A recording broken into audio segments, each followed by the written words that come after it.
नमस्कार दोस्तों, स्वागत है आपका हमारे यूट्यूब चैनल जिसका नाम है करुणास वॉइस।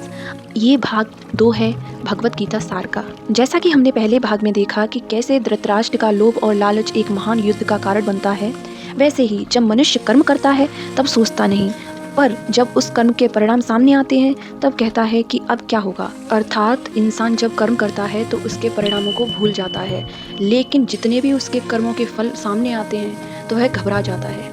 इसी प्रकार धृतराष्ट्र ने अपने भाई के पद को हड़प के अपने भतीजों के साथ जो अन्याय किया था, उसी का एक बहुत ही बुरा फल था महाभारत का युद्ध। अब धृतराष्ट्र जानना चाहते थे कि उस धर्म युद्ध और कुरुक्षेत्र में क्या चल रहा है।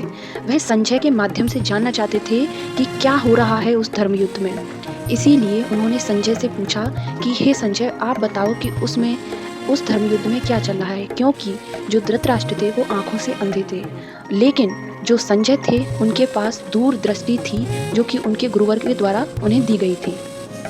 संजय ने अपनी दूरदृष्टि से धृतराष्ट्र को बताया कि कौरवों और पांडवों की सेनाएं कुरुक्षेत्र में पहुंच चुकी हैं और पांडवों की सेना को देखकर दुर्योधन भयभीत हो गए हैं और वह अपने गुरुवर से पूछ रहे हैं कि इस युद्ध को कैसे जीता जाए, क्योंकि वह पांडवों की सेना को देख के बहुत घबरा गए थे, जबकि कौरवों की सेना पांडवों की सेना से कई अधिक थी। लेकिन फिर भी दुर्योधन पांडवों की सेना का व्यू देखकर घबरा गए, क्योंकि पांडवों ने अपनी शक्ति और अपनी सेना का बहुत ही बढ़िया तरीके से इस्तेमाल किया था। उन्होंने एक व्यू बनाया था जिसे देखकर दुर्योधन घबरा और भयभीत हो गए। इससे हमें यह सीख मिलती है कि हम जैसा दुनिया को देखते हैं, दुनिया वैसी ही बन जाती है।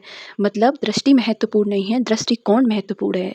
आपका कॉन्फिडेंस, आपका आत्मबल, आपका आत्मविश्वास ही आपको बलवान बनाता है, ना कि आपकी शक्तियाँ। यदि आप अपनी शक्तियों को अच्छी तरह इस्तेमाल नहीं कर पा रहे हैं तो आपकी शक्तियाँ किसी भी काम की नहीं।